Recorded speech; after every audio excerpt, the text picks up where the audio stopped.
అనగా నన్ను గణపరచు వారిని నేను గణపరుస్తాను, నన్ను తృణీకరించు వారిని నేను తృణీకరిస్తాను. చాలు, తలలో ఉంచండి, తల మూసుకోండి.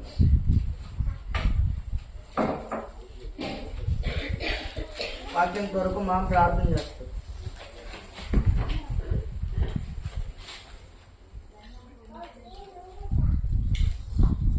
పరిశుద్ధుడా, ప్రేమ కలగది, కృపల దేవాని పాదాలకు స్తోత్రం స్తోత్రం స్తోత్రం. దేవా అయిన మా కలిపైన దేవానికి స్తోత్రం స్తోత్రం స్తోత్రం. పరిశుద్ధ దేవంలో మీ నామాన్ని బలపరుచుకునే ప్రతి ఒక్కరిని దయచేసినందుకు స్తోత్రం స్తోత్రం. పాడదాసు స్తోత్రం. వాక్యం దగ్గర దాసు వేయించిన ప్రతి ఒక్క మాటను మనిషికి వినగల చెవిని గ్రహించడం దయచేయండి. దేవానికి స్తోత్రం. ఈ వాక్యం చెప్తుండగా హృదయాలను పరిశుద్ధపరుస్తుంది, రాజ్యవాసం నిలబెట్టుకుంటాం. స్తోత్రాలు మీరు రక్షించి మన దగ్గర చేర్చినందుకు స్తోత్రం స్తోత్రం. ఈ నామాన్ని మహిమపరచగలిగిన స్తోత్రాలు పరిశుద్ధనామం దేవునికి స్తోత్రాలు. కూడి వచ్చిన అందరికీ నా వందనాలు. గట్టిగా సపోర్ట్ కొట్టి దేవుని దేవునికి స్తోత్రాలు. హల్లెలూయా, గట్టి చెప్పండి. హల్లెలూయా, కొంచెం గట్టి చెప్పండి. అయిపోయిన తర్వాత అట్లా గట్టి చెప్తున్నా. చిన్న చెప్పండి, లేదా కొంచెం గట్టి చెప్తే బాగుంటుంది. దేవునికే కదా మనము. ఏమన్నాడు? నన్ను గణపరచు వారిని ఏదో ఒకసారి గణపరచండి దేవుణ్ణి. హల్లెలూయా. మీరు గణపరిస్తే దేవుడు మిమ్మల్ని గణపరుస్తాడు. పెద్ద విషయమేం లేదా? రైట్. నమస్కారానికి సంస్కారం ఉన్నట్లు మనం దేవుని గణపరిస్తే దేవుడు మనల్ని గణపరుస్తాడు. అది గుర్తుపెట్టుకోండి. రైట్. వాక్యం చెప్పే ముందు ఒక 2 వాక్యాలు మీకు గుర్తు చేసి ఆ తర్వాత వాక్యాన్ని చెప్తాను. ఇప్పుడు 84వ కీర్తన చదివారు కదా, చదివిన దాంట్లో ఒక్కసారి రండి మళ్ళీ అక్కడికే. మొన్న ఒక అక్క నాకు ఫోన్ చేస్తే ఆ అక్క ఫోన్ చేసిన ఆ మాటలకి ఈ మాటలు కరెక్ట్ సరిపోతాయి. చూడండి, 84వ కీర్తన చదవండి ఒకసారి. మొదటి నుంచి చదవండి. నీ నివాసములు అంటే దేవుని ఇంటి వాసములు ఎంతో రమ్యమైనవి. అంటే ఎంతో అందంగా ఉంటది, ఎంత ప్రశాంతంగా ఉంటది అంటే అంత ప్రశాంతంగా ఉంటది. దేవుని సన్నిధిలో నేను చాలాసార్లు చెప్పాను, సంపూర్ణమైన సంతోషము కలదు. అది ఎవరైతే దాన్ని అనుభవిస్తారో, ఎవరైతే దేవుని ప్రసన్నతని అనుభవిస్తారో వాళ్ళకు మాత్రమే తెలుస్తుంది దేవుని సన్నిధి యొక్క విలువ. తెలియదనుకో, మీకు నిద్రలు వస్తాయి, ఆవులింతలు వస్తాయి, ఇంకోటి వస్తాయి, లేటు, ఇంకోటి అన్నీ వస్తాయి కారణాలు. దేవుని సన్నిధిని అనుభవించే వ్యక్తులుగా ఉండాలి. అదే ఈయన హృదయంలో ఉన్న ఆలోచనని వ్యక్తపరుస్తున్నాడు. చూడండి, నీ నివాసాలు ఎంతో రమ్యమైనవి, యెహోవా మందిర ఆవరణములు చూడాలని నా ప్రాణం ఎంతో. కొట్టండి చప్పట్లు గట్టిగా. వాస్తవం అర్థమైనవాడికి, దేవుని రుచి చూసిన వాడికి, దేవుని సన్నిధిలో ఎప్పుడెప్పుడు ఉన్నామా, ఎప్పుడెప్పుడు గడుపుదామా అన్న బాధే ఉంటుంది తప్ప ఒకటి ఉండదు. నా మాటలు అర్థమవుతుందా? అర్థం కావట్లేదా? 2 చేతులు ఎత్తి దేవునికి స్తోత్రం చెప్పండి. ఇంకో మాటలో చెప్పాలంటే ఎప్పుడు ఆదివారం వస్తుందో, ఎప్పుడు సన్నిధిలో ఉందామా అని. ఇప్పుడు అర్థమైందా? మేమైతే పొద్దుగూకులు నిన్నే ఉంటాం అనుకుంటా. రేపు పొద్దున వస్తే చక్కగా సేవకుడు అంటున్నాడు, నీ మందిరంలో నివసించాలని నా ప్రాణము అల్లాడుతుంది అంట. ప్రాణానికి కొంతమంది కొన్ని డైలాగ్ వేస్తారు కదా, మా నాయన అంటే నాకు ప్రాణము, నా బిడ్డ అంటే నాకు ప్రాణము కదా. అట్లనే ఏ గారికి ఎవరంటే ప్రాణము? దేవుడు కాదు, దేవుడు తర్వాత సంగతి. దేవుని మందిరం అంటేనే ప్రాణం అంట. పట్టని చప్పట్లు గట్టిగా.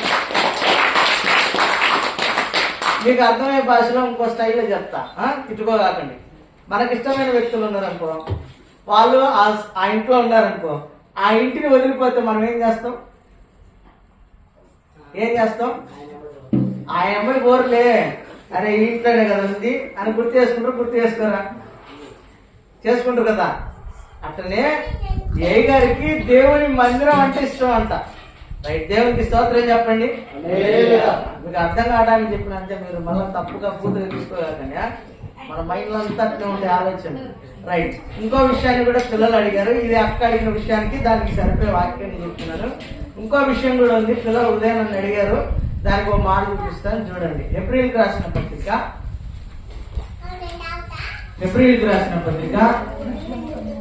10వ అధ్యాయము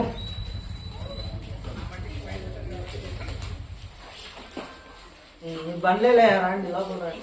ఈ బండ్లే, జీవితం అంతా బండ్లే.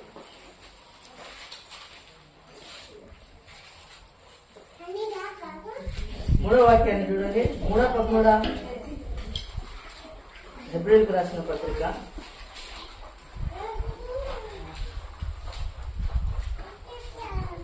31 చూడండి. 10:31 జీవము గల దేవుని చేతిలో పడుట ఎంతో భయంకరము. అంటే నన్ను ఒక ప్రశ్న వేశారు, అమ్మా అయిపోయిన వాళ్ళందరూ ఇద్దరు మాత్రం నేను మీతో కొంచెం లోపల రండి. లోపలికి వస్తే వాక్యాన్ని వింటూ రండి, లోపల రండి. రైట్, పౌలు గారు ఈ పత్రిక రాస్తున్నారు. కూర్చోండి, కాల్ చేయగలుగుతాను. రైట్, పౌలు గారు ఈ పత్రిక రాస్తున్నారు. ఏప్రిల్కి పత్రిక రాస్తూ ఆయన అంటున్నాడు, జీవము కలిగిన దేవుని చేతిలో పడుట భయంకరము అంటున్నాడు. రైట్, జాగ్రత్త వినండి. ఆ ప్రశ్న ఎందుకు వచ్చిందంటే, కొంతమంది మారు మనసు పొందుతారు, తర్వాత తప్పు చేస్తారు. వారికి మరి పరలోకం ఉంటుందా ఉండదా అని అంటున్నారు. ఏమని? పరలోకము ఉంటుందా ఉండదా అని. అమ్మా, ప్రతి ఒక్క విశ్వాసి నా వైపు చూడండి, చెవులు మాత్రం జాగ్రత్త పెట్టుకొని వినండి. ప్రతి ఒక్క విశ్వాసి మందిరానికి ఎందుకు రావాలంటే వాక్యం విని వారి జీవితాల్ని సరి చేసుకోవటానికి. వాక్యం విని వారి జీవితాల్ని చెప్పండి. 10 మంది బయలుదేరారు. దేనికోసం బయలుదేరారు? పరలోకానికి చేరటానికేగా. బయట గాలి తిరుగులు తిరిగి ఒక వారం కనిపించి ఒక వారం కనిపించకుండా పోవటానికా? లే, వాళ్ళు బయలుదేరింది పరలోక రాజ్యం చేరటానికే, ఇంకెక్కడికి కాదు. వాళ్ళ గురి, వాళ్ళ గమ్యం ఏదైనా ఉందంటే పెళ్లి కుమారుడు వస్తాడు, పెళ్లి కుమారుని మేము ఎదుర్కోవాలి, ఆ రాజ్యంలోకి మేము ప్రవేశించాలి అన్న ఆలోచన తప్ప వేరే ఆలోచన లేదు. దేవుణ్ణి నమ్ముకున్న మనందరికీ ఏం ఆలోచన ఉండాలంటే పరలోక రాజ్యం చేరాలనే ఆలోచన, గురి మాత్రమే ఉండాలి. అందుకే పౌలు గారు అంటారు, నేను గురి వద్దకే పరిగెత్తుతున్నాను అంటాడు. పరిగెత్తాలి, అర్థమైందా? ప్రతి ఒక్కళ్ళు ఏం చేయాలి? గురి వద్దకి పరిగెత్తాలి. పరిగెత్తడం కాదు కదా, కనీసం మీరు పాకులను కూడా పాకులాడట్లే, కనీసం దోగేడట్లే. పరిగెత్తడం తర్వాత సంగతి, దోగేటలే. అయితే వాళ్ళు అంటారు, ఒక వ్యక్తి పాపం చేస్తే పరలోకం పోతాడా బాప్తిసం తీసుకోనంటే, ఒకసారి పొరపాటు చేశాడనుకో, పోనీలే దేవుని దగ్గర ఒప్పుకొని విడిచిపెడితే దేవుడు ఏం చేస్తాడు? దాన్ని పొద్దుగూకులు అదే పని చేస్తే ఇంకా సీన్ లేదు. ఇంకా బాప్తిస్మం ఉండదు, రక్షణ ఉండదు, పరలోక రాజ్యం ఉండదు. మళ్ళా చెప్తున్నాను, దేవుడిని నమ్ముకున్నాక తప్పు చేస్తే దేవుడు క్షమిస్తాలే, దేవుడు ఒప్పుకుంటాలే, ఏమనలే, పరలోక రాజ్యం ఇస్తాలే అనుకుంటే కుదరదు. ఖచ్చితంగా కన్ఫర్మ్ గా ఆడిపోవాల్సింది నరకానికే, డౌటే లేదు. చర్చికి వచ్చి నేను బాగున్నా కదా, నేను బాగానే భక్తి చేస్తున్నా కదా, వాక్యం వింటున్నా కదా, పాటలు పాడుతున్నా కదా అనుకుంటే కుదరదు. పోవు నువ్వు పరలోకానికి, నువ్వు పోవు. ఆదివారం చర్చికి వచ్చి పాటలు పాడి వాయిద్యాలు వాయిస్తే నువ్వు పరలోకానికి పోవు. పరిచర్య చేసినా, ఏం చేసినా, ఎన్ని చేసినా నువ్వు పరలోకానికి పోవు. పరలోకానికి పోవాలంటే బాప్తిస్మం ఉండాలి, మారు మనసు ఉండాలి, ఆ ప్రకారం వాక్య ప్రకారము నడవాలి. అయితే ఇంకో మాట కూడా అడిగారు, కొంతమంది పాస్టర్లు కోట్లు సూట్లు వేసుకుంటారు, కొంతమంది పాస్టర్ నగలు పెట్టుకుంటారు. మరి వాళ్ళకో అన్నారు, వాళ్ళ డౌట్లు కదా, మరి చెప్పొద్దు, నేను చెప్పాలా వద్దా? వాళ్ళు అంటారు, కోట్లు అంటే బాబు కోట్ వేసుకున్నా తప్పే. కోట్ వేసుకున్నానుకో, ఒకవేళ కోటు సూటు బూట్ వేసుకున్నాకో వాడి దగ్గరికి మీరు పోతారా?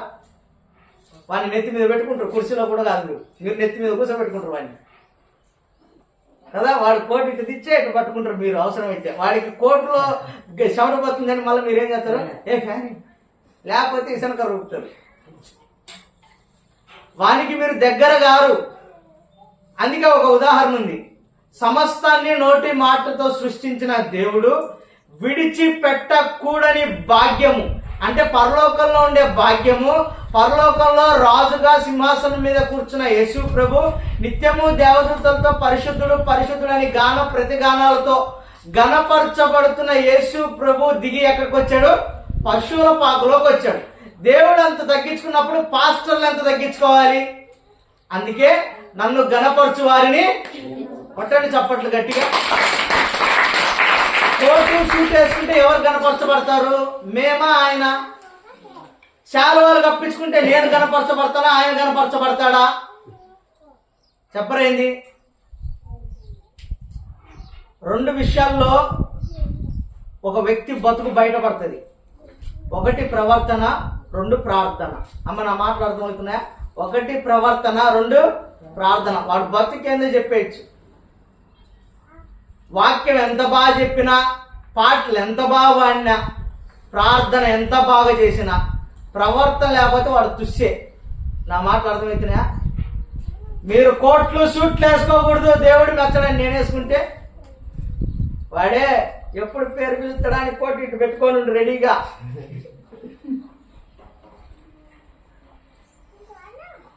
అమ్మ మనది ఏ ఊరు? మన దేవురమ్మా ఏ ఊరు? ఒకప్పుడు గుడిసెల్లో బతికిన రోజులు మనకి. అవునా కాదా? నిజమా కాదా? స్థితిని మర్చిపోకూడదు మనం. కొట్టండి చప్పట్లు గట్టిగా. మొన్న ఒక అన్న చెప్తుండు, భలే చెప్తుండు. వీలైతే నేను పాస్టర్ మీటింగ్ లో ఆ వాక్యం చెప్తా, అడుగుతా నేనే కావాలని. ఒక్కసారి ఇచ్చారు, 3 ఏళ్ళు అయింది, ఇంకా 1 ఫీగా కర్రని చెప్పారంట. స్టాంప్ వేసారు నా మీద, స్టాంప్ వేసారు వాక్యం ఇగాకండి. రైట్ అమ్మ, ఒక్కసారి చూడండి. గాబ్రియెల్ దూత యేసు మరియమ్మ దగ్గరకు వస్తుంది. అవునా కాదా? మరియమ్మ దగ్గరకు వచ్చి ఏమంటది? దయాప్రాప్తురాలా అంటది. నీవు దేవుని వలన కృప పొందిన దానవు, నీకు శుభము, నీకు యేసు ప్రభు పుట్టబోతున్నాడు అని అన్నది. అప్పుడు అమ్మ నువ్వెవరు అని అడిగితే ఆయన సమాధానం ఇస్తాడు, నేను దేవదూతల్లో ఒకడిని అంటాడు. వినండి, యేసు ప్రభు ఎదుట కోట్లాను కోట్ల దేవదూతలు ఉన్నారు. అందరూ దేవదూతలు ఉన్నారు. 3 ప్రధానులు, ఒకరు పాట పాడేవాళ్ళు, ఒకరు యుద్ధం చేసేవాళ్ళు, ఒకరు వాక్యాన్ని చెప్పేవాళ్ళు. దేవుని దగ్గర నుంచి వర్తమానం పంపే వ్యక్తి. పాత నిబంధన అంతా మీకు అంతా చెప్పాలంటే మీకు మెంటలు ఎక్కువద్దేమో, ఒక మాటలో చెప్తా. పాత నిబంధనలో దేవుడు మాట్లాడాడు మలాకి గ్రంథం వరకు. మలాకి గ్రంథం తర్వాత దేవుడు మాట్లాడలే. 400 సంవత్సరాల తర్వాత మాట్లాడలే. మొత్తం ఖాళీ అయిన తర్వాత దేవుడు ఎవరిని పంపించాడు? గాబ్రియల్ని పంపించాడు మరియమ్మ దగ్గరికి. ఆ తర్వాత 400 సంవత్సరాల తర్వాత అప్పుడే మళ్ళీ మాట్లాడటానికి ఎవరు వచ్చారు? గాబ్రియల్ వచ్చాడు. ఎన్నేళ్ల తర్వాత వచ్చాడు?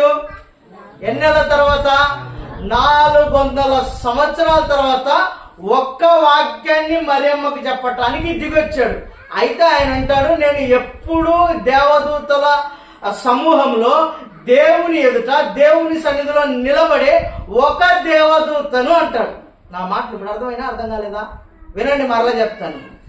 ఒక్క వాక్యాన్ని చెప్పటానికి 400 సంవత్సరాలు ఒక గాబ్రియల్ అనే పాస్టర్ గారు అంత ఓపికగా దేవుని సన్నిధిలో నిలబడి, నువ్వే చెప్పాలి వాక్యం, ఎవరు చెప్పకూడదు, వేరే దూతను పంపిలేదు.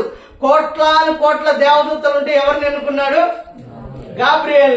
గాబ్రియల్ని ఎన్నుకొని నువ్వు వెళ్ళి వాక్యం చెప్పు అంటే ఆయన ఒక్కడే వచ్చి వాక్యం చెప్పాడు 400 ఏళ్లకు. ఆయనకొక్కడికి అంత ఘనతని దేవుడిస్తే ఆయన ఏమన్నాడు తెలుసా? నేను వాళ్ళందరితో పాటు, కొట్టండి చప్పట్లు గట్టిగా, నువ్వు వాక్యం చెప్పాడు కదా కోటేసుకో అన్నాడా? ఏ దేవతకి 6 రెక్కలు ఉన్నాయో, ఏ దేవతలైతే 2 రెక్కలతో కళ్ళు కప్పుకొని 2 రెక్కలతో కాళ్ళు కప్పుకొని 2 రెక్కలతో ఎగురుతున్నారో అదే దేవదూతతో సమానంగా ఉన్న దేవదూత గాబ్రియల్. ఆ దేవదూత నేను దేవదూతల్లో ఒకడిని. ఎప్పుడు? నిత్యం ఎవరి సన్నిధిలో? కొట్టి చప్పట్లు గట్టిగా. అట్లాంటి ఒక్క మెసేజ్ చిన్నది యేసు ప్రభు నీకు పుడతాడంట అని చెప్పటానికి అంత తగ్గించుకుంటే దేవుని సన్నిధిలో ఉంటాను నేనని ఈడు అంత హెచ్చించుకుంటుంటే ఈ గాబ్రియలు ఈడంటాడు రెవరెండ్ 32 బర్రె ఏంటివంటే అవి పెట్టుకుంటాడు ఈ పేరు. ఇప్పుడు చెప్పండి, ఎవరు సేవకుడు కాదు? అంతమంది దేవదూతలతో పొద్దుగుకులు 24 గంటలు దేవుని చూసే ఒక వ్యక్తి, నేను మామూలు 20 దేవదూతలతో పాటు నేను కూడా ఒకరిని అన్నాడు. ఈడు రెవరెండ్ 32 డాక్టరు బిషప్ ఏంటేంటో పెట్టుకొని కోట్ వేసుకొని మిమ్మల్ని అందరూ మోసం చెప్తారు. పిలిస్తే కొట్టేసుకొని పోతాడు. దుర్మార్గం కాదు, అన్యాయం కాదు. ఇప్పుడు ఎవరిని గనపరుస్తున్నారు చెప్పండి? గాబ్రియేలు ఎవరిని గనపరిచాడు? దేవదూతలతో పాటు నేను కూడా దేవుని సన్నిధిలో ఉండేవాడిని దేవుని గనపరిచాడా లేదా? అది అలా ఎవరిని గనపరచాలి? మనము దేవుణ్ణి గనపరచాలి. మనం దేవుణ్ణి గనపరచడం మానేసి మనల్ని మనం గొప్ప చేసుకున్నాం. మరి ఇట్లా చేసుకుంటున్నావు కదా, మరి ఏమైంది? నువ్వు పరలోకం పోతావు, అస్సలు పో. కారణం ఎందుకు? నిన్ను నీవే. యెషయా గ్రంథం 14వ అధ్యాయం ఉంటుంది కదా, ఏమని ఉంటుంది? నేను ఆకాశంకు పైకి ఎక్కిపోతాను, అక్కడ నేను దేవదూతలతో కొనియాడబడతాను. ఎవరు చూస్తారా? చూడండి, చూస్తే కానీ మీకు అర్థం కాదు. తేజో నక్షత్రమా, వేకో చుక్క, ఆకాశం నుండి నువ్వు ఎట్లా నరకబడితివి, భూమి మీదకి ఎలా నీవు దిగబడితివి అని ఉంటుంది. చూడండి, యెషయా గ్రంథం 14వ అధ్యాయము 12. చూడండి ఒకసారి. తేజో నక్షత్రమా, వేకువ చుక్క, నీవు ఎట్లు ఆకాశం నుండి పడితివి, నీవు ఎలా దిగపడిపోతివి కింది వరకు. నేను ఆకాశంలోకి ఎక్కిపోయేదను. దేవుని నక్షత్రములకు పైగా అంటే హెచ్చించుకోవటమేగా, గనపరచుకోవటమేగా, వాడిని హైలైట్ చేసుకోవటమేగా. ఈ హైలైట్ చేసుకునే లక్షణాలు ఎవరివి? సైతాను గానివి. మరి మనం ఎవరు? దేవుని బిడ్డలు ఎట్టుండాలి? నేను సేవకుల్లో ఒక సేవకుణ్ణి, నేను విశ్వాసుల్లో ఒక విశ్వాసిని, నేను పాస్టర్ అమ్మల్లో ఒక పాస్టర్ అమ్మని. కొట్టండి చప్పట్లు గట్టిగా. పాస్టర్ గారు ఏంటంటే వీడు బాణ పట్టేసుకొని ఆ పొట్టను కవర్ చేసుకోవటానికి కోటు వీడికి ఉద్దరికి వచ్చినాయి. ఈమెమో చెవులకు, ముక్కులకు, ఇంకా ఎక్కడెక్కడ పెడతారో నగలు వాళ్ళకే తెలియదు, అంత దారుణంగా పెడతారు పాస్టర్ అమ్మలే. మొన్న సురేంద్ర పెళ్లి వెళ్ళిపోతే చర్చి గ్యాస్ గోడౌన్ వరకు ఇది పెద్దది. అమ్మ బాగానే కట్టుకున్నా అనుకున్నా. నేను అనుకున్న తర్వాత పాస్టర్ని చూసినా, పాస్టర్ తమ్ముని చూసినా, పాస్టర్ అమ్మని చూసా, ఇట్ట కట్టిర్రా మీరు అనుకున్నా. ఎట్ట కట్టిర్రు వాళ్ళు? ఇట్టనే కట్టింది వాళ్ళు కూడా. పాస్టర్ అమ్మ నగలే ఉంటాయి ఒంటి మీద. పాస్టర్ గారు కోట్ వేసుకొని నల్ల కలద్దాలు పెట్టుకొని చెప్తాడు వాక్యం. అట్టుంటారు. ఎవరిని కనపరుస్తున్నారు? అయితే ఇటువంటి ప్రవర్తన కలిగిన వాళ్ళు ఎక్కడికి వెళ్తారు? నరకానికి వెళ్తారు. రైట్. అందుకే నేను చెప్పాను, దానికి జీవం కలిగిన దేవుని చేతిలో పడకుండా ఉండటానికి ఇవన్నీ తగ్గించుకో. అప్పుడు నువ్వు ఎవరి చేతిలో పడవు? కొట్టండి చప్పట్లు గట్టిగా. ఇప్పుడు నేనున్నా, బాబు మామ నీకు కోట్ వద్దు, మార్చుకోను అనుకో, నువ్వు నాకు చెప్తావు అని మా మీద కోప్పడితే నా కాడి నుంచి పోయి మామ ఎవరి చేతిలో పడతాడు? ఎవరి చేతిలో? అదే ఒకవేళ అరే మా వాడు నా మంచి కోసం చెప్పాడు కదా, మానేద్దామని కోటు తీసేసి బాగునుకో, ఎవరి చేతిలో పడ్డు? ఆ దేవుని చేతిలో పడ్డు. కొట్టు చప్పట్లు గట్టి. ఆ దేవుని చేతిలో విడిపించడానికి ఎవరికి సాధ్యమవుద్ది? ఎవరికి కాదు. నువ్వు ఎక్కడున్నా, ఎలాంటి స్థితిలో ఉన్నా, మన బతుకులు పాడైపోయి ఎండిపోయిన ఎముకలు లాంటి లోయలో ఉన్నా కూడా దేవుడు ఏం చేస్తాడు? తిరిగి బ్రతికిస్తాడు. అలాంటిది దేవుని చేతిలో పడితే మనకు బతికాడు ఉంటుంది. అందుకోసమే సేవకులు చెప్పినప్పుడు మీరు ఇక్కడే కరెక్ట్ చేసుకున్నాను అనుకో, మీరు ఎవరి చేతుల్లో పడరు? దేవుని చేతుల్లో.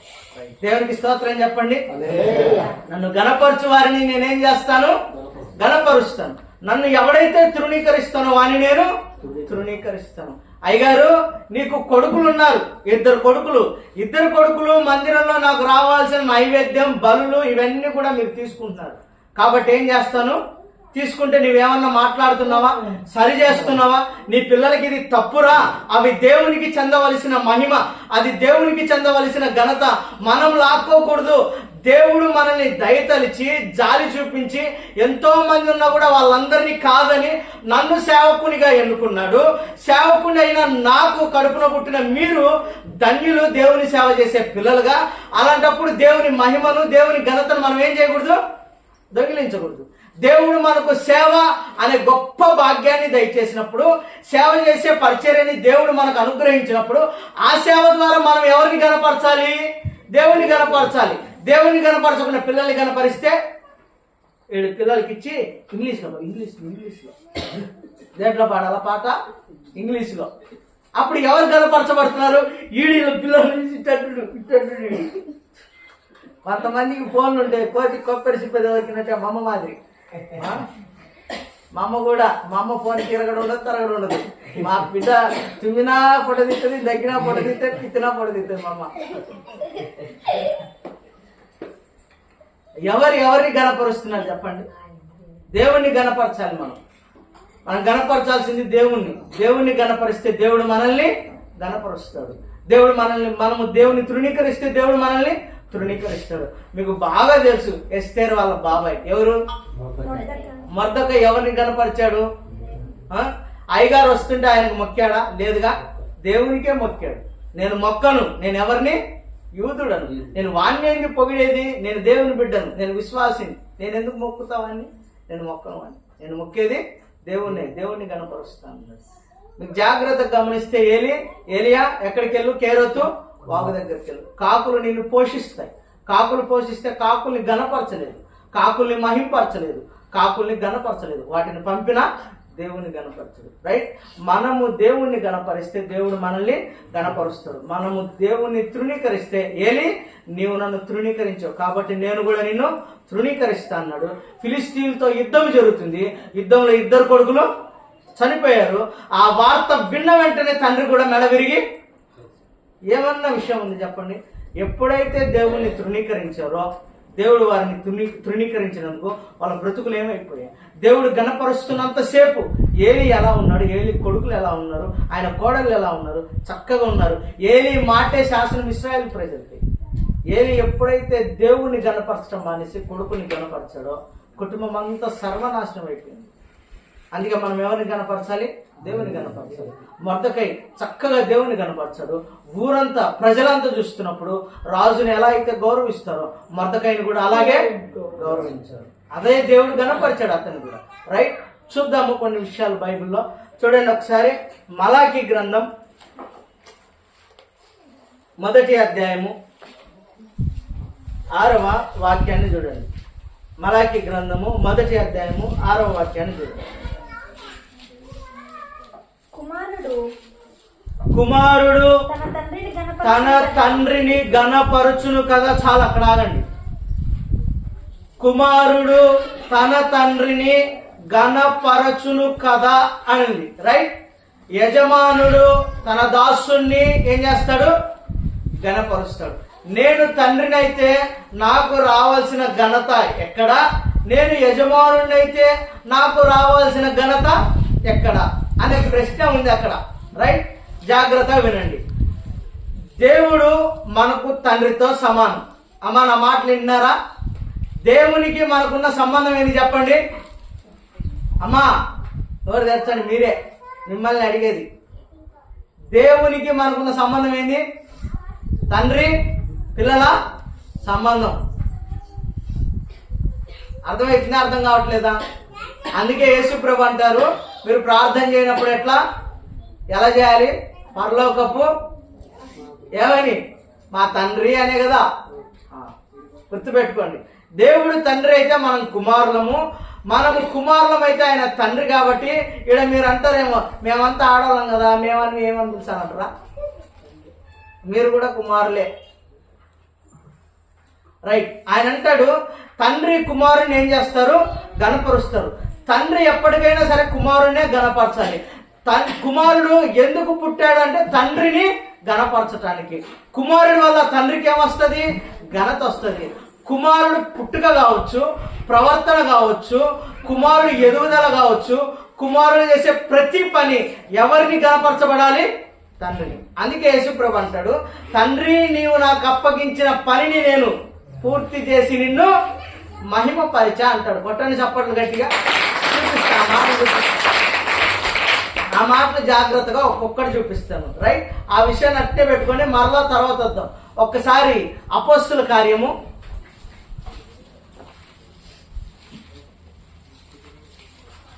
14వ అధ్యాయము, అపోస్తుల కార్యం 14వ అధ్యాయము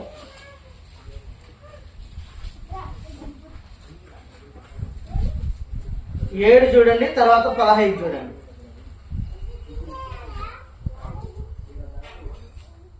అపోస్తుల కార్యము 14వ అధ్యాయము 7.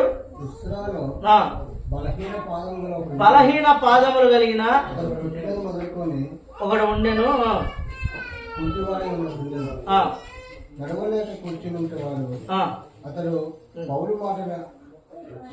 పౌలు మాట్లాడుట వినేను.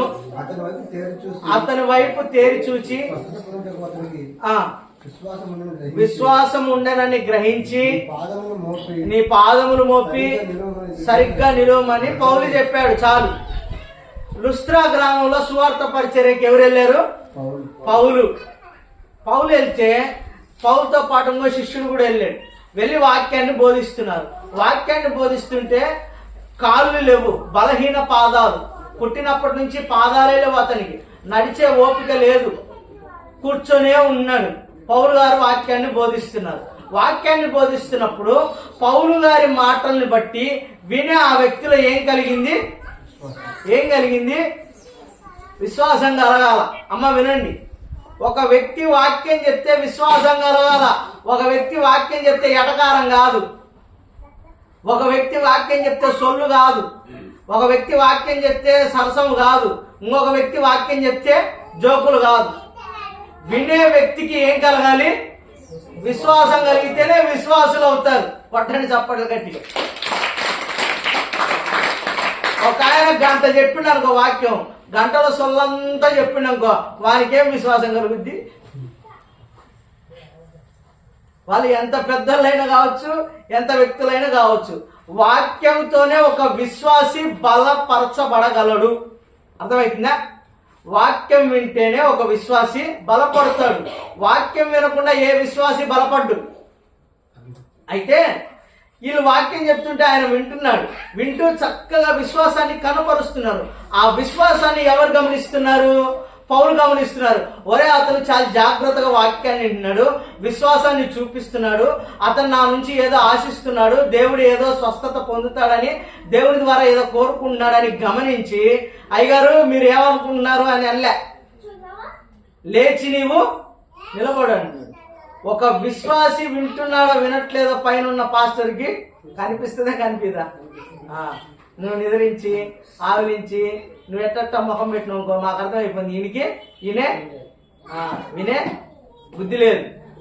వినే బుద్ధి ఉన్న వాళ్ళు విశ్వాసంతో వింటారు. సేవకులు ఏం చెప్తారా అని వింటారు. సేవకుల నోటి నుంచి ఏం మాటలు వస్తాయని వింటారు. రైట్? విన్న వెంటనే, వాక్యాన్ని విన్న వెంటనే ఏ గారు విశ్వాసాన్ని గమనించి నీవు లేచి నిలబడు అన్నాడు. చక్కగా పాదాలు నిలిపి నిలబడ్డాడు. నిలబడ్డ తర్వాత అక్కడున్న ప్రజలందరూ చూసి అంటారు, ఒరే బాబు, వీళ్ళు పాస్టర్లు కాదు, వీళ్ళు మనుషులు కాదు, వీళ్ళు సాక్షాత్తు ఎవరు దేవదూతలే. ఒకరికి వాళ్ళ దేవత పేరు పెట్టారు. ఆయన పెద్ద వ్యక్తి కాబట్టి పెద్ద దేవత పేరు పెట్టారు. మీకు పేర్లన్నీ అవసరం లేదుగా, అందుకు నేను టకటక స్టోరీలా చెప్తున్నా. చిన్న వ్యక్తికేమో చిన్న దేవత పేరు పెట్టారు, పెద్ద వ్యక్తికేమో పెద్ద దేవత పేరు పెట్టారు, చిన్న వ్యక్తికేమో శిష్యునికేమో చిన్న దేవత పేరు పెట్టారు. పెట్టి అయ్యగారే మనోడిని బాగుపరిచారు, అయ్యగారు దేవతలతో సమానం, దేవదూతలతో సమానము, వీళ్ళని మనం ఏం చేయాలి? గణపరచాలి. ఎవరు అంటున్నారు? విశ్వాసులు అందరూ ఇలా దుంపలేగా వాళ్ళని గణపరిచేది ఫస్ట్ మీ కాడ నుంచే స్టార్ట్ అయ్యేది. వాడిని నెత్తి మీదకి ఎక్కించుకునేది ఎవరు? చెప్పరేంది? విశ్వాసులే. మా పాస్టర్ గారు రేపు దుబాయ్ పోతున్నంట, ఫుల్ బిజీ అంట. వారు సన్నాసి ఇంటి పక్కనే వాక్యం తెలియక సత్తుడు. అవునా కాదా? చెప్పండి. వీడు మళ్ళా నేషనల్ ఇంటర్నేషనల్ స్పీకర్ అంట. మీ అమ్మ మేక వాక్యం తెలియదమ్మా. వీడికి మళ్ళా కోర్టు, విమానాల్లో టికెట్, వాడు చెప్పినందుకు 60,000 ఖర్చు. ఉచితముగా మీరు పొంది తిరిగి ఉచితంగానే మీరు ప్రకటించాలి వాక్యాన్ని. కొట్టని చప్పట్లు గట్టిగా. పాస్టర్ అనేవాడు ఒక్క రూపాయి తీసుకోకూడదు. వాక్యాన్ని బోధించి ఏ స్థలానికి వెళ్ళి వాక్యాన్ని చెప్పినా ₹1 కూడా తీసుకోకూడదు. వాడు ఎంత పెద్ద పాస్టర్ అయినా సరే. మా సతీష్ అన్న అంటే అడుక్కుండాలి, అది వేరే విషయం. ఏమి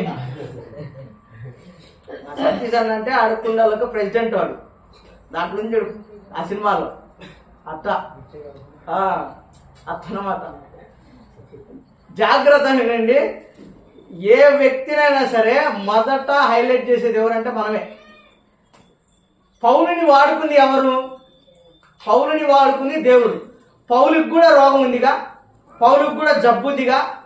నా శరీరంలో ఉన్న ముళ్ళు నిమిత్తము రోజుకు 3 మారు ప్రార్థన చేస్తున్నాడు. పౌలులో ఏముండదు, పౌలులో ఉన్నదంతా ఒకటే, భక్తి జీవితం, ప్రార్థన జీవితం. ఈ రెండే ఉన్నాయి అయ్యగారి దగ్గర. దేవునితో నడవటం ఉంది, పరిశుద్ధతలో ఎదిగాడు, దాన్ని బట్టి దేవుడు ఇతన్ని వాడుకుంటున్నాడు తప్ప పౌలులో ఏముండదు, పాస్టర్లలో ఏముండదు. మేము కూడా మీలాంటి మనుషులమే అంటాడు పౌలు గారు చివరిలో. అయితే దేవుడు వాడుకున్నప్పుడు, దేవుడు పౌలు ద్వారా స్వస్థత చేసినప్పుడు, అయ్యగారు చాలా వందనాలండి, మిమ్మల్ని బట్టి దేవుడు ఏం చేశాడు, మమ్మల్ని బాగా చేశాడు. మీరే రాకపోతే, దేవుడు మిమ్మల్నే పంపించకపోతే అనటం వేరు. మీరే దేవుడు అంటే నా మాటలు అర్థమవుతున్నాయా? మనం చేసే తప్పు ఏంటంటే అదే, దేవుడు వాడుకుంటేనే ఏగారు, దేవుడు వాడుకోకపోతే ఏగారు డొల్లా, దేని పనికిరాడు ఏగారు. ఒకప్పుడు ఎవరు? హింసకుడు, హానికరుడు, దూషకుడు. అట్లాంటి వ్యక్తి బాగు చేయటం ఏంది? కేవలం దేవుడిచ్చిన కృపనే. కొట్టని చప్పట్లు గట్టిగా. ఒక మనిషి బ్రతుకు కావచ్చు, ఒక మనిషి దేవుని కోసం బ్రతికే బ్రతుకు కావచ్చు. మరలా చెప్తున్నా వినండి, ఒక మనిషి బ్రతుకు, ఒక మనిషి బ్రతికే బ్రతుకు కేవలం దేవుడిచ్చిన కృపనే. అర్థమైతే దేవునికి స్తోత్రం చెప్పండి. హల్లెలూయా. 2 చేతులు ఎత్తి గట్టి చెప్పండి. హల్లెలూయా. అమ్మా, ఏదైనా కానీ ఒక వ్యక్తి పరిశుద్ధంగా పవిత్రంగా బ్రతుకుతున్నాడంటే దానికి కారణం ఎవరు? దేవుడు, దేవుని వాక్యమే. అతనిలో ఏ గొప్పతనం ఉండదు, అది గుర్తుపెట్టుకోండి మీరు. ఒక వ్యక్తి తప్పు చేసినా ఆ వ్యక్తిదే, తప్పు చేయకపోయినా ఆ వ్యక్తిదే, అంతే తప్ప దేవుడు ఏం చేయడు. దేవుడు ఆ వ్యక్తిని ఏమీ తీర్చిదిద్దాడు, దేవుని ద్వారా నడిపిస్తాడు అంతే. ఆ వ్యక్తి వల్ల ఆ వ్యక్తి ఏమి చేసుకోలేడు. దేవుని సహాయం లేకుండా ఏ వ్యక్తి కూడా సరిగ్గా బ్రతకలేడు.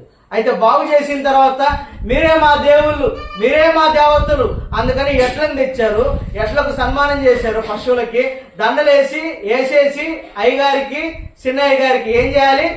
బలి ఇవ్వాలి. దేవతలు కదా, దేవుళ్ళు కదా, బాగుపరిచిన వ్యక్తులు కదా, అందుకోసం మేము గణపరుస్తాం అని. వీళ్ళు ఎవరిని గణపరుస్తున్నారు? అసలు వచ్చింది ఎక్కడికి? వాళ్ళు చెప్పండి. నా వైపు చూడండి, ఇంకొంచెం వివరంగా చెప్తాను. నా వైపు చూడండి, గట్టిగా చప్పట్లు కొట్టి దేవుని నామాన్ని మహిమపరచండి. అసలు వచ్చింది దేనికోసం వచ్చారు వాళ్ళు? మొదలు దేనికోసం వచ్చారు? అక్కడ ఎవరో పాస్టర్ గారు సువార్త కూడిక పెట్టారంట. వాక్యాన్ని విందాం. వాక్యం ఎవరు? దేవుడు కదా. మరి దేవుని కోసం వెళ్ళి దేవుణ్ణి మర్చిపోయి ఈ అయ్యగారిని ముందుకు తీసుకొచ్చారేంది? ఇప్పుడు అర్థమైందా? ఇప్పుడు కొట్టండి చప్పట్లు కట్టి. దేవుణ్ణి మర్చిపోతున్నాం. మనం ఎవరి కోసమైతే వెళ్తున్నామో ఆ వ్యక్తిని మర్చిపోయి, ఆయన మాటల్ని మర్చిపోయి, కంటికి కనపడుతున్న ఈ హంగు పొంగులున్న పాస్టర్ గారిని తీసి మోసపోతున్నాం మనం. ఇప్పుడు అర్థమైందా? మనం గణపరచాల్సింది ఎవరిని? దేవుణ్ణి. మనం దేవుణ్ణి గణపరిస్తే దేవుడు మనల్ని గణపరుస్తారు. ఆ బ్యాచ్లు అంతా సేవకులను, విశ్వాసులను ఇంకొకళ్ళు గణపరుస్తారు కాబట్టి వాళ్ళని దేవుడు ఎన్నటికీ గణపరచడు. చిన్న ఉదాహరణ, పోయిన సంవత్సరం మా వాళ్ళు సెమీ క్రిస్మస్ చేశారు. సెమీ క్రిస్మస్ చేసి ఎవరిని గణపరిచారు? రాజకీయ నాయకుడిని గణపరిచారు. అవునా కాదా? నిజమేగా? ఒకవేళ ఉంటే పెట్టి మా గ్రూప్ లో పెట్టండి ఈ మాటలు. అయితే గణపరిచారు. గణపరిస్తే తర్వాత అసలు మీటింగ్ ఎవరిది? దేవునిది. సభ ఎవరికి? దేవునికి. దేవుణ్ణి మహింపరచడానికి సభ, ఆయన మాటలు విని వీళ్ళు బాగుపడటానికి సభ. ఈ రెండే కదా, ఈ 2 కారణాలే. ఒకటి దేవుణ్ణి గణపరచడానికి, 2 దేవుని మాటలు వినటానికి. అయితే మధ్యలో ఈ అయ్యగారు ఎవరు? ఈ అయ్యగారికి సన్మానం చేసి, ఈ అయ్యగారిని పొగిడి, ఈ అయ్యగారు ఈ చెంచా వచ్చి పెద్ద గంటను పొగిడితే ఇప్పుడు వీళ్ళందరూ కలిసి ఎవరిని గణపరుస్తున్నారు? వాళ్ళని వాళ్ళే గణపరుచుకుంటున్నారు. ఈ పాస్టర్లు, ఈ రాజకీయ నాయకులు కలిసి ఎవరిని, వాళ్ళని వీళ్ళని వాళ్ళు గణపరుస్తున్నారు. దేవుణ్ణేమో తృణీకరించారు. బయటకు వచ్చిన తర్వాత మీ బతుకులు చెడ వరే రాజకీయ నాయకులు ఎక్కించారంట కదరా, మీ పాస్టర్లు అంతా వేస్తున్నారు. దేవుణ్ణి తృణీకరించారు కాబట్టి ప్రజలు కొట్టి చప్పట్లు గట్టిగా. మీకు అర్థం కావట్లేదు, అవునా కాదా? మొన్న ఒక అయ్యగారిని పిలిపించారు, వాక్యం చక్కగా ఉంది. ఎవరిని కనపరిచారు? పట్టని చప్పట్లు గట్టిగా. మనం దేవుడిని గనపరిస్తే దేవుడు మనల్ని గనపరుస్తాడు. ఇది నిదర్శనం. ఇది మా పిచ్చి గొర్రెలకు తెలియక ఎవరినో పిలిచి గనపరుస్తుంటాడు. వాడెవడో 10,000 ఇచ్చినాడు, వాడిని గనపరుస్తాడు. ఈడెవడో బువ్వలు పెట్టి ఇచ్చినాడు, ఈయన్ని గనపరుస్తాడు. వాడెవడో చీరలు ఇచ్చినాడు, వాడిని గనపరుస్తాడు. వాడెవడో బనీళ్ళు ఇచ్చినని వాడిని గర్వపరుస్తాడు.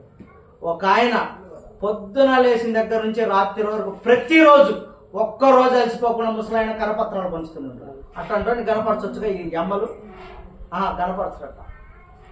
ఎవడైతే కోర్టు సూట్ వేస్తున్నాడో వాడిని గనపరుస్తాడు. వీళ్ళు కూడా వాళ్ళ మాదిరే పౌలుని గనపరచకుండా దేవుణ్ణి కదా గనపరచాల్సింది. దేవుణ్ణి మర్చిపోయి పౌలుని గనపరుస్తున్నారు. రైట్? వీళ్ళు అంటారు బట్టలు చింపుకొని, ఒరే మేము కూడా మీలాంటి మనుషుల మీద బాబు, మమ్మల్ని ఎందుకు గనపరుస్తున్నారు? అది కదా పాస్టర్లు అనాల్సిన విషయం. చించుకోవటం కాదు, అవసరమైతే 1-2 వేస్తారు వినాలి. చూడండి ఆ మాట, అపొస్తలుల కార్యం చూడండి, ఆ మాట చూడండి, చాలా బాగుంటది.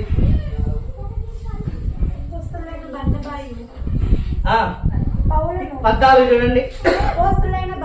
అపొస్తలులైన బర్నబాయు పౌలు ఈ సంగతి విని తమ వస్త్రములను చింపుకొని, అయ్యలారా అమ్మా, మేము మీకు ఇప్పుడు సన్మానం చేయబోతున్నాం, మీకు ఇప్పుడు దండ వేస్తున్నాం, మేము మీకు ఇప్పుడు శాలువా కప్పుతున్నాం అంటే బట్టలు చించుకొని స్టేజ్ మీద నుంచి పారిపోయే పాస్టర్లు ఉన్నారా? లేకపోతే మాకు సన్మానం చేయాలని కృషి చేసుకునే పాస్టర్లు ఉన్నారా? ఎవరిని పాస్టర్ అందని చెప్పండి. ఎవరు దేవుణ్ణి గణపరిచే వ్యక్తులు అందని చెప్పండి. వీళ్ళందరూ సాతాను సమూహం. నేను ఎక్కడ వేసుకుంటా? దేవునికి పైగా వేసుకుంటా. సభ దేవునిదే, కిస్మిస్ దేవునిదే. ఇంకా ఆడ వేసిపోయి చిన్నపిల్లలనే చేసి వీళ్ళు ఏం చేస్తున్నారు? కుర్చీలు వేసుకొని. పొద్దున మా మామ నేను కూడా చెప్పిన, స్టార్ ఎత్తురు కాబట్టి ఎత్తున డాన్స్ పోటీలు ఉన్నాయి, తారయ్యేసి ఫస్ట్ ప్రైజ్ నాకే రావాలి, ప్రార్థన చేయండి. నేను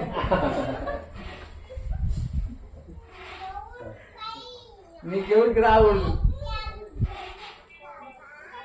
అసలు నిజంగా మర్చిపోతున్నాం మనం ఎందుకు వస్తున్నాం, ఏం చేస్తున్నాం, దేవుని కనపరుస్తున్నామా, దేవుని మహింపరుస్తున్నామా, క్రిస్మస్ చేస్తున్నాం, ఎందుకు చేస్తున్నాం? మర్చిపోయా క్రిస్మస్ అంటే, గుర్తొచ్చా. అమ్మాయి అర్థం క్రిస్మస్కి ఎవ్వరు పెద్దలకి బట్టలు పెట్టుకోవద్దు. నేను ఇప్పుడే చెప్తున్నా, వచ్చి ప్రార్థన చేయమంటే నేను చేయను. అమ్మా అది తప్పు, అది తప్పు, అది తప్పు.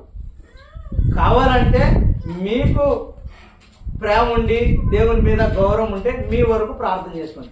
మీ బట్టలు మీరు పెట్టుకోండి, అట్టని ముందు పెట్టుకొని చేసుకుంటారు మీ దండం. అట్లా కాదు, అట్లా చేసుకోకండి. అట్లా చేసుకోకుండా అప్పటి నుంచి ఇప్పటి వరకు కాపాడావు కదా నీ చేతుల్లో అని చెప్పి దేవుణ్ణి కృతజ్ఞతలు చెప్పండి దేవునికి. అంతే తప్ప ఇన్ని సంవత్సరాలు క్రిస్మస్ చేసా, నేను తెలుసుకుంది లేదు, కనీసం ఇప్పుడన్నా నిజంగా క్రిస్మస్ తెలుసుకోవడానికి నా సాయం చేయను దేవుని. అమ్మా ఎవరికి బట్టలు పెట్టుకోవద్దు, అది చేయకూడదు, మనకు అది పద్ధతి కాదు. నా మాట వినండి, నా మాట వినండి, నా మాట వినండి. అందుకే జీవం కలిగిన దేవుని చేతిలో పడకుండా ఉండటానికి ఈ మాటలు, నా మాట వినండి. అప్పుడు తెలియక చేశారు, ఇప్పుడు చేయొద్దు. ఎవరు చెప్పినా చేయొద్దు, నా మాట వినండి. ఎవరైనా సరే, మీ భర్తలైనా, మీ భార్యలైనా, మీ తల్లిదండ్రులైనా ఎవరు చెప్పినా కానీ ఒప్పుకోవద్దు.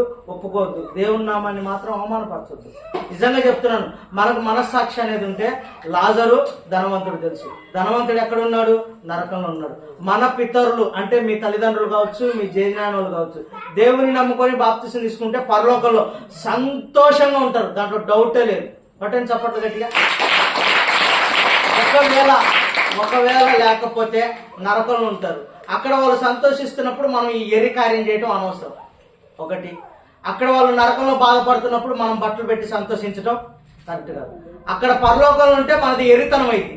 అర్థమైందా? వాళ్ళు పరలోకంలో ఉంటే మనది వెరితనం, వీళ్ళు నరకంలో ఉంటే మనది తమాషా. రెండు చేయదు, అసలు పద్ధతి కాదు. ఎవరికి ఏం పెట్టుకోవద్దు. ఇంకో విషయం ఏంటంటే, పోయినసారి చెప్పా, క్రిస్మస్కి మనం అందరం కలిసి ఏం చేద్దామన్నా కదా, మనమే కదా ఎప్పుడు తినేది, బయట ఉన్న వాళ్ళకి మనం చేద్దాం ఉన్నాం. గుర్తుందా? మా కాళ్ళు నువ్వు మా కాడు ఉండవు అనొద్దు. మనకంటే మీకంటే లేని వాళ్ళు ఉంటారు ఖచ్చితంగా. మనం ఏం చేయట్లే, ఒక్కరోజేగా. ఖచ్చితంగా మీరు సిద్ధపరచుకోండి.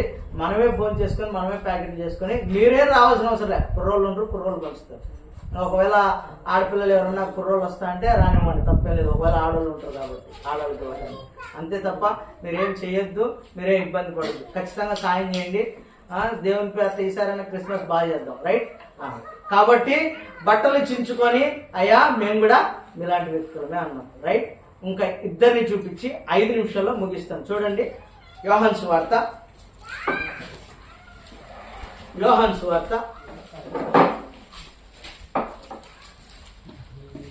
17వ అధ్యాయము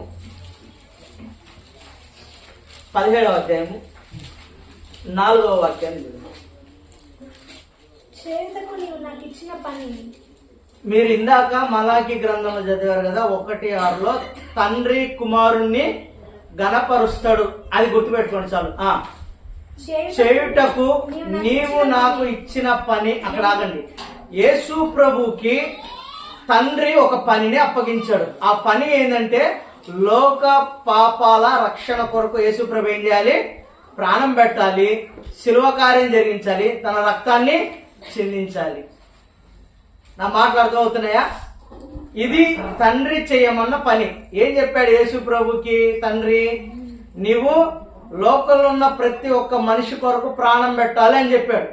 తండ్రి, నీవు వారందరి కోసం, నీ ప్రజల కోసం ప్రాణం పెట్టమని నన్ను పంపించావు. ఇదిగో నా ప్రాణం పెడుతున్నాను. నా ప్రాణం పెట్టి నీవు నాకు అప్పగించింది ఇది. ఈ పనిని నేను నెరవేర్చి నిన్ను నేనేం చేస్తున్నాను? మహిమపరుస్తున్నాను. కొట్టండి చప్పట్లు గట్టిగా. కొంచెం జాగ్రత్తగా వినడానికి ప్రయత్నం చేయండి. ఒక వ్యక్తి తండ్రిని గణపరచాలంటే, నాన్న నువ్వు చాలా అందంగా ఉంటావు నాన్న అని ఒక పద్ధతి గణపరచడం. నాన్నకు బట్టలు ఇచ్చి గణపరచడం ఒక పద్ధతి. నాన్న ఒరే అది కాదు ఇది చదువురంటే ఆ మాట విని చదవటం గణపరచడం. అలా కాదు ఇలా ప్రవర్తించు అంటే గణపరచడం. నాన్న మాటలు విని గణపరచడమే. ఏ కొడుకైనా తండ్రి చిత్త ప్రకారం ప్రాణం పెట్టి గణపరిచినాడు అక్కడుండా? కొట్టు చప్పట్లు గట్టిగా. అది కూడా ఎందుకోసం? నీకోసం, నా కోసమే. చూడండి, తండ్రి కుమారుడు ఇద్దరిది ఎంత మంచి మనసు అంటే, ఇద్దరు చేసిన పనులు మన కోసమే. ఇప్పుడు కొట్టండి సంతోషాన్ని. తండ్రి పైన నుంచి కొడుకు ప్రాణం పోతుంటే తండ్రి ఎంత ఏడ్చిండని ఒక్కసారి ఎప్పుడన్నా గమనించారా, ఆలోచించారా? ఎందుకోసం అంటే, బాబుగా నీకోసమేరా అంటే, మళ్ళీ అటుండు కాసేపు శిలువలో మళ్ళీ అంటాడు. ఎందుకంటారు? ఇంకో రోజు ఉండే శిలువలో ఏమైతే చూస్తా. నా కోసం కాదుగా నువ్వు ప్రాణం పెట్టేది. నిజంగా యేసు ప్రభు ప్రాణం విలువ తెలిస్తే వెంటనే నీళ్ళలో దిగుతాడు బాప్తిసానికి, చచ్చిపోవటానికి కాదు. అది కూడా సావే, శరీర సంబంధంగా. ఒక్కసారి ఇంటికి వెళ్ళినాక మళ్ళా ఆలోచించండి. ఒక తండ్రి కుమారుని కింది పంపించి కొరడాలతో కొడుతూ శిలువకి మేకులతో వేలాడదీసి రక్తం కారుతుంటే చివరి రక్త బొట్టు వరకు కొడుకేమో విలువిల్లాడుతుంటే తండ్రి ఎంత విలువిల్లాడుతాడు. పిల్లలకి ఏదన్నా అయితే మనం తట్టుకుంటామా? తట్టుకో. ఎంత బాధో మనకు, శరీరంతో కన్నా మనకే. అట్లాంటిది అసలు ఏ పాపం లేదు, నీ కోసం నా కోసం వచ్చి ప్రాణం పెడుతుంటే ఆ ఇద్దరిని మర్చిపోయాం. బాధపడే తండ్రిని, అనుభవించే యేసుప్రభుని, ఇద్దరిని మర్చిపోయి దేవుడిని గణపరచడం మానేసి, యేసుప్రభుని గణపరచడం మానేసి మనం వ్యక్తుల్ని గణపరుస్తుంటాం కదా, వ్యక్తులనే గణపరుస్తుంటాం.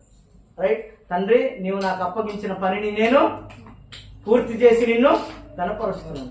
యేసు ప్రభు ఎలా అయితే తండ్రి చిత్తాన్ని నెరవేర్చి గణపరచాడో, మనం కూడా ఆ చిత్తాన్ని నెరవేర్చి ఎవరిని గణపరచాలి? యేసు ప్రభు. కొట్టండి చప్పట్లు గట్టిగా. తండ్రి కుమారుని గణపరిచారు. కుమారుని మనం ఏం చేయాలి? మనం గణపరచడం అంటే తండ్రి మాట విని, కుమారుని మాట విని మారు మనసు బాప్తిసం తీసుకొని ఆ ప్రకారం నడవటమే యేసు ప్రభుని గణపరచడం. ఇప్పుడు కొట్టండి చప్పట్లు గట్టిగా. గణపరచడం అంటే ఒకటి కాదు, రైట్? కుమారుడు చక్కగా తండ్రిని గణపరిచిన స్థితి ఇది యేసు ప్రభుది, రైట్? ఇంకొక కుమారుడు ఉన్నాడు, ఆ కుమారుని చూద్దాం, రైట్? సమూయేలు గ్రంథం 2వ గ్రంథం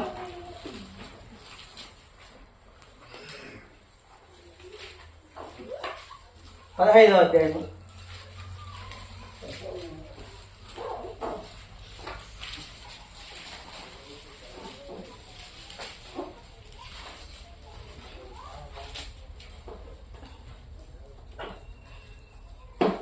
ఒకసారి 14వ అధ్యాయం చూడండి. 14 తర్వాత 15 చూద్దాం. 14, 25, 26 చూడండి త్వరగా.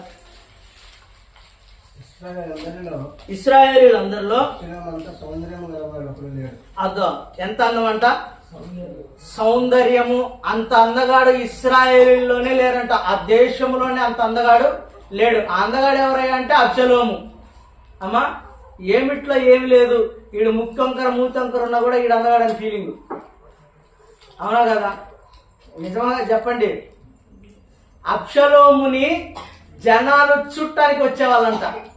ఎవరన్నా చుట్టానికి పోతే స్థలాల్ని, ప్రదేశాలని, గుళ్ళని, గోపురాలని చుట్టానికి పోతారు కదా. ఒక మనిషిని చుట్టమైంది విచిత్రంగా. అంత అందగాడంట అబ్షలోం. అంత అందగాన్ని చూడటానికి ప్రజలు వచ్చినప్పుడు ప్రజలందరూ కూడా కింది నుంచి పై వరకు చూస్తారంట. చూస్తే వీడికి ఏమన్నా మచ్చ కానీ, డాగ్ కానీ, సొట్ట కానీ ఉందంటే కొంతమంది 9 సార్లు 10 సార్లు సర్జరీ చేయించుకుంటే కానీ అందగలగాలేదు కదా. ఈయన మాత్రం పుట్టుకతోనే దేవుడు అందాన్ని ఇచ్చాడు, చక్కటి అందగాడు. లోపాన్ని వెతుకుతున్నారు, లోపం కనపట్టలేదు ఎవరికి కూడా. అంత అందగాడు అబ్షలోం. ఆయన జుట్టు పెరిగితే ఏడాది కట్ చేస్తే సుమారు డబ్బులు అయ్యాయంట. అంత అందగాడంట అబ్షలోం. దావీదు కొడుకు. ఎవరి కొడుకు? దావీదు కొడుకు. ఇప్పుడు 15 చూడండి, 15వ అధ్యాయము మొదటి వాక్యాన్ని చూడండి. ఇదైన తర్వాత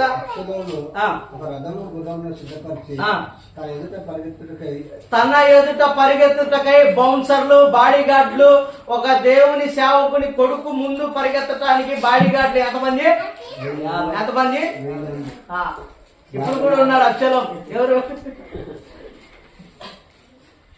అన్ని వాడిపోతులే కదా. ఎంతమంది? మళ్ళా చదవండి.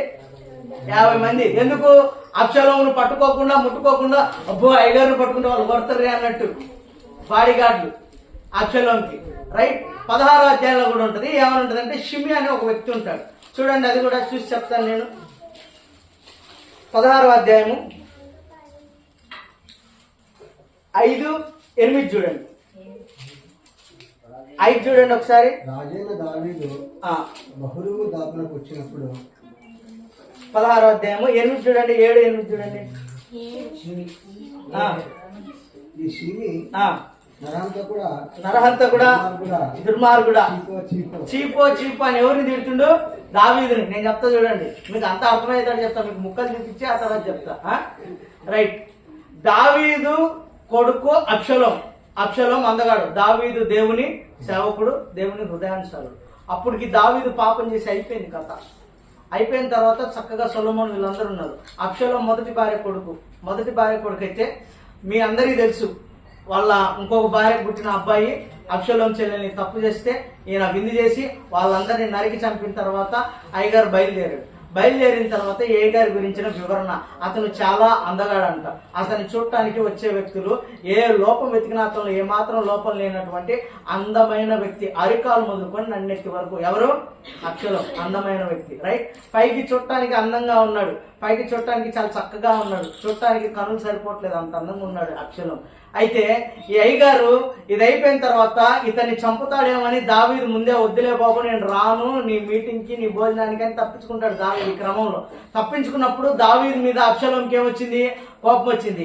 వాడి ఫస్ట్ భార్య, రెండో భార్య కొడుకు నా చెల్లెల్ని తప్పు చేసి పాపం చేసి మానభంగం చేస్తే వాడిని వదిలేస్తాడా మా అయ్య? ఈయన అంతు చూడాలా, ఈయన సింహాసనం దించేయాలా, నేనే రాజునవ్వాలా అన్నాడు. ఎవరు? అబ్షాలోం. తండ్రి కుమారుని ఏం చేయాలి? గణపరచాలి. ఈడేమో తండ్రిని తృణీకరిస్తున్నాడు, తండ్రిని ఇంకా దిగజార్చాలని చూస్తున్నాడు.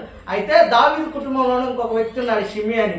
ఆ షిమి వీడిద్దరు కలిశారు. ఇద్దరు కలిసి పోతే అబ్షాలోము షిమి వీళ్ళందరూ కలిసిపోతున్నప్పుడు గుంపులో ఉంటే దావీదుకి చాలా మంది గుంపు ఉంది. చాలా మంది మంచి మంచి వ్యక్తులు, బలాఢ్యులు, పరాక్రమశాలులు ఉన్నారు. వాళ్ళందరి గురించి వీలైనప్పుడు చెప్తాను. వాళ్ళల్లో ఉన్నప్పుడు దావీదుకి ముఖ్యంగా మేనల్లుడు ఇంకా కవచం లాంటాడు. అంత గొప్ప వ్యక్తి ఆ వ్యక్తి కూడా పక్కన ఉన్నాడు మేనల్లుడు. ఉంటే ఇంకా చక్కగా వెళ్తున్నప్పుడు వీడు అంటాడు షిమి, ఒరే దుర్మార్గుడా, ఒరే నీచుడా, నికృష్టుడా, పాపం చేసావుగా, నీ కొడుక్కి సింహాసనాన్ని అంటగట్టాలనుకుంటున్నావుగా అని తిడుతుంటే దావీదు నోరెత్తితే కొట్టండి చప్పట్లు గట్టిగా. దావీదు ఒక్క మాట కూడా తిరిగలే. ఎంతమంది? దావీదుతో పాటు తన ప్రజలు లక్షల మంది ఉన్నప్పుడు ఒక వ్యక్తి వచ్చి నీచంగా మాట్లాడుతుంటే, తన తప్పును ఎత్తి చూపిస్తుంటే అప్పటికే దేవుడిని అడిగాడు, క్షమాపణ అయిపోయింది. దావీదు చక్కగా ఉన్నాడు. మేనల్లుడు అంటాడు, ఈడంతా ఈడి బతికెంత, నువ్వు చెప్పు, ఈడి తల నరుకుతా అంటాడు. ఒక వ్యక్తికి, ఒక సేవకునికి, ఒక విశ్వాసికి నోరు ఎలా ఉండాలి? అదుపులో ఉండాలి. అవతల తిరిగి తిట్టడం కాదు. రాజు కదా, మరి వాడిని వేసేయద్దు. వాడని తిట్టినా కూడా దావీదు గారు నోరు మూసుకున్నారు. అట్లా ఉండాలి, రైట్? ఇది వేరే విషయం. అయితే చక్కగా అబ్షాలోం వీళ్ళు కలిసి దావీదుని ఏం చేస్తున్నారు? దించాలని చూస్తున్నారు. మొహమేమో అందంగా ఉంది, రూపమేమో చక్కగా ఉన్నాడు, కానీ బుద్ధులేమో చండాలంగా ఉంది. మన విశ్వాసులు, మన సేవకులు వాళ్ళు కూడా ఎట్లా? పైకేమో అందంగా, భక్తి కలిగిన స్త్రీల్లా, భక్తి కలిగిన పాస్టర్లా, భక్తి కలిగిన పురుషుల్లా ఉంటారు. కానీ లోపలేమో అబ్షాలోం లాంటి క్రూరత్వమే, అబ్షాలోం లాంటి తండ్రిని తృణీకరించే స్వభావమే. తండ్రిని గణపరచాలి కదా. నానా, నీ ఉన్నంత కాలం ఈ సింహాసనం నీదే, నిన్ను గణపరుస్తాను అని అనాలి కదా అబ్షాలోము. అట్లా అనట్లేదు. ఏమంటున్నాడు? ఎప్పుడెప్పుడు తండ్రిని దించుదామా, ఎప్పుడెప్పుడు తండ్రిని దించి నేను ఎక్కుదామా గద్దె మీదకి, నేను గణపరచబడదామా? ఇదే బుద్ధి? ఇదే తండ్రిని గణపరచడం అంటే, తండ్రిని మహిమపరచడం అంటే ఇదే? మీరు నాకు కుమారులు అయితే ఏం చేస్తారు? నన్ను గణపరుస్తారు. యేసు ప్రభు దేవునికి కుమారుడు కాబట్టి దేవుణ్ణి గణపరిచాడు యేసు ప్రభు. అబ్షాలోం దావీదు కుమారుడే అయినప్పటికీ తండ్రిని ఏం చేయలేదు? గణపరచలేదు. అది విషయం. మనం ఏం చేయాలి? చుట్టానికి రూపం ఉంటే సరిపోద్దా? అందుకే దావీదు దగ్గరికి సమూయేలు వచ్చినప్పుడు, దేవుడు అభిషేకించమని పంపించినప్పుడు ఏమంటారు? ఈ సమూయేలు గారు ప్రవక్త, తండ్రి అందరినీ, మంచి మంచి వ్యక్తుల్ని, హైట్ ఉన్న వ్యక్తుల్ని, బలాఢ్యుల్ని చూసి ఇతనా అంటే కాదు. చుట్టానికి ఎలా అంటాడు? ఎర్రగా ఉన్నాడు, గుడ్డోడు. మనుషులు ఏం చేస్తారు? పై రూపాన్ని లక్ష్యపడతారు. చూడటానికి వచ్చిన ప్రజలందరూ అబ్షాలోం అందాన్ని చూశారు, కానీ లోపల ఉన్న బుద్ధి మాత్రం ఎవ్వడు చూడలేదు. తెలిసింది ఎవరికి? దేవునికి, తండ్రికే తెలుసు. మనం ఎలా ఉండాలి?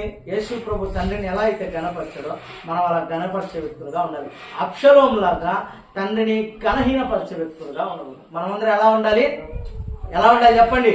తండ్రిని గణపరిచే వ్యక్తులుగా ఉండాలి. యేసు ప్రభునే గణపరచాలి, అంజూరపు కాయను కాదు. అమ్మా నిజంగానే చెప్తున్నా, అంజూరపు పొద్దున్నే వచ్చిన ఆయన అంజూరపు కాయన ఆ చచ్చిపోయి ఆయన వచ్చి, నేను కూడా వాక్యం వేసి ఇచ్చిన వాడిని అంటుడు. అబ్బా శబాజులే అది. అరే యేసు ప్రభు కదా సిలువ వేసుకుని, నువ్వెందుకు వేసుకున్నావు అని అడిగిందంట. మంచి పని చేసినోళ్ళే. యేసు ప్రభు కదా సిలువ వేసుకుంది, ఈడేసుకుంటే ఏం ప్రయోజనం? బొక్కలు తప్ప. మరి ఈడి సిలువ వేసుకున్నాడైతే ఈడి భార్యకి, ఈడి పిల్లలకి వాడి నుంచే క్షమాపణ దొరకాలిగా. యేసు ప్రభు ఎందుకు? చూడు దేవుని స్థానాన్ని ఎలా కోరుకుంటున్నారు. మనుషులతో గణపరచబట్టడానికి దేవుని ఎంత దిగజారుస్తున్నారు చూడండి వ్యక్తులు. ఇలాంటి వాళ్ళందరి కాడికి మనం పోయి మనం ఏంటో ఒక న్యాయం అంటారా? అంజూరపు కాయను కాదు మనం గణపరచాల్సింది. అడగట్టు చూడు ఏంటిది అది? కొట్టు, ఊరంతా తిప్పు, ఇంటింటికి తిప్పు, దానికి ప్రార్థన చేయి అని. అరే ఎటగట్టుర్రా మీరు? ఓకే లేచి ఆడ తగిలిచ్చారు అంతే. దాన్ని కనీసం ప్రార్థన ముక్క కూడా చేయాలి. దానికి చేస్తే అది దేవుడు అయిపోతారు వాళ్ళకు. రేపు వారం దాని గురించి చెప్తాను. చక్కగా మీకు అర్థమవుతాడు చెప్తాను. రైట్. యేసు ప్రభు తండ్రిని ఎలా అయితే గణపరిచారో మనం కూడా అలాగే గణపరచాలి. మనుషుల్ని కాదు, వస్తువుల్ని కాదు, వ్యక్తుల్ని కాదు, దేవుని మాత్రమే గణపరచాలి. గుర్తుపెట్టుకోండి, యేసు ప్రభుని మాత్రమే గణపరచాలి. అలా దేవుడు గణపరచబడాలంటే మనం ఏం చేయాలి? ఆయన మాట వినాలి. ఆయన మాట వినటం అంటే ఏంటిది? మారు మనసు, బాప్తిస్మము, వాక్యానుసారమైన అమ్మా. ఇంకోటి కూడా జ్ఞాపకం చేసుకోండి, పరిచర్యకి ప్రతి ఒక్కరు ఖచ్చితంగా చేతులు చాపాల్సిందే. చాలు, ఇంకా మీ చేతులు ముడిచిన కాడికి చాలు. రూపాయో అర్ధ రూపాయో. మీకు తెలుసా, అపోస్తుల కార్యం 2-3 అధ్యాయాలు ఉంటుంది. ఎవరు వస్తారు? అందరూ, ప్రజలందరూ, సంఘం అంతా వచ్చి వారి వారి స్థిరాస్తులు అమ్మి ఎవరి దగ్గర పెట్టారు? ఎవరి దగ్గర? అపోస్తుల. ఎవరి దగ్గర చెప్పండి ఒక్కసారి? పాస్టర్ల దగ్గర. నేను చాలా అపోస్తులు అని మీరు చెప్పలేరులే. సేవకుల దగ్గర, పాస్టర్ల దగ్గర, వాక్యాన్ని ప్రకటించే వ్యక్తుల దగ్గర డబ్బులు, ఆస్తి పత్రాలు ఇచ్చి కాళ్ళ దగ్గర పెట్టారు. ఎందుకోసము? ఏ గారు కార్లు, బిల్డింగ్లు కొనుక్కుంటాడు కాదు, సంఘం కొరకు, వాక్య పరిచర్య కొరకు, దేవుని సేవ కొరకు. మీరు గుప్పిలు విప్పితే దేనికోసం చెప్పండి? సంఘంలో అవసరాల కోసము, సేవ కోసము, పరిచర్య కోసం. గుర్తు పెట్టుకోండి, దేవుని పనికి, పరిచర్యకి మీ గుప్పిలు విప్పాలి. ఇంకా లేదనుకో, నేను మా అన్న డిమాండ్ చేసినట్టు డిమాండ్ చేస్తా. అయితే 2000 వేయండి, లేదా 500 వేయండి, లేదా 200 వేయండి అంట. దేవుడు మిమ్మల్ని దీవించిన కాకంట, మీ ఇష్టం. కాబట్టి ఖచ్చితంగా చేయండి.